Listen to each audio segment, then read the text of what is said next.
বিভিন্ন বক্তব্য দিয়েছে যে 24তম বছরে পদার্পণ করেছে। 24 বছর পার করা এটা সাংঘাতিক একটা বিষয়।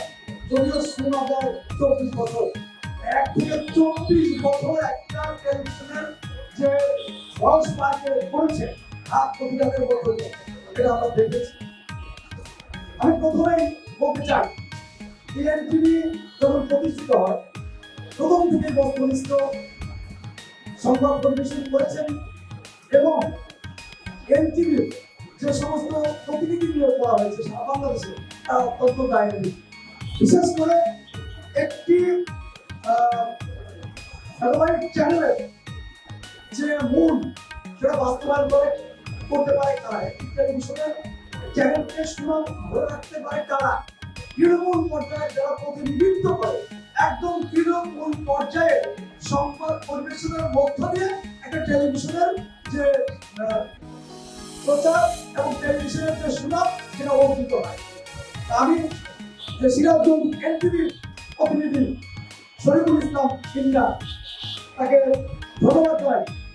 তার আজকের যে এনটিভির 24 থেকে 25 পদার্পণ এই অনুষ্ঠানে আমার ছোট্ট একজন ক্ষুদ্র ব্যক্তিকে এই অনুষ্ঠানের প্রধান অতিথি করার জন্য আমি শরীফুল ইসলাম ইন্নাকে ধন্যবাদ এবং কৃতজ্ঞতা প্রকাশ করছি।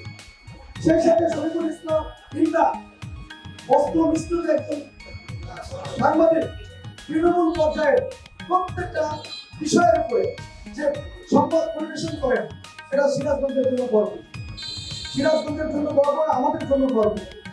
কোনো অন্যায়ের কাছে মাথা মতো না করা, কোনো যে অন্যায় সেই অন্যায়ের সাথে আপোষ না করা, যেটা শরীফুল ইসলাম ইন্নার মধ্যে আছে, সকল সাংবাদিকের মধ্যেই আছে।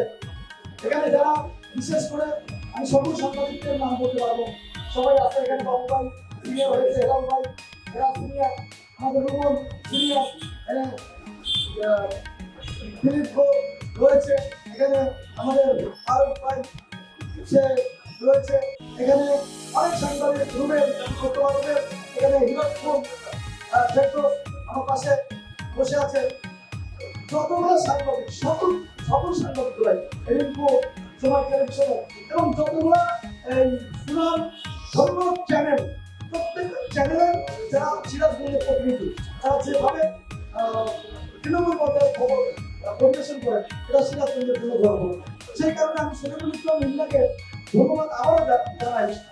শরীফুল ইসলাম ইন্না প্রত্যেকটা বিষয়ের উপরে একদম যে গ্রাম পর্যায়ে কার কি অবস্থা, এই শরীফুল ইসলাম ইন্নার খবর দেখে কিন্তু মাননীয় প্রধানমন্ত্রী কয়েক জায়গায় তার টিম পাঠিয়েছে, নতুন নদী থেকে টিম পাঠিয়েছিল এবং বেশ কয়েকটা জায়গায় টিম পাঠিয়েছে খোঁজ খবর নেওয়ার জন্য, এই তৃণমূল পর্যায়ের সংবাদ পরিবেশনের জন্য।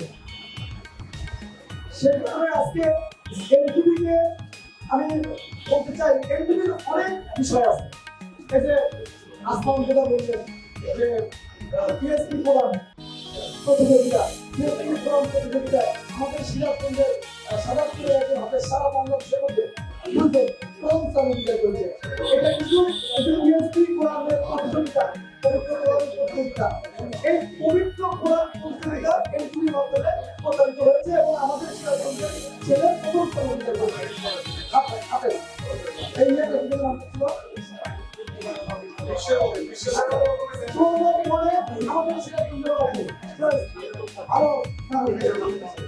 এই এনটিভির মাধ্যমে সংস্কৃতি, ধর্মীয় অনুষ্ঠান, ব্যবসায়িক অনুষ্ঠান, ব্যবসায়িক বিষয় কিন্তু সারা পৃথিবীতে দেখা এনটিভি ব্যবসায়িক অনুষ্ঠান।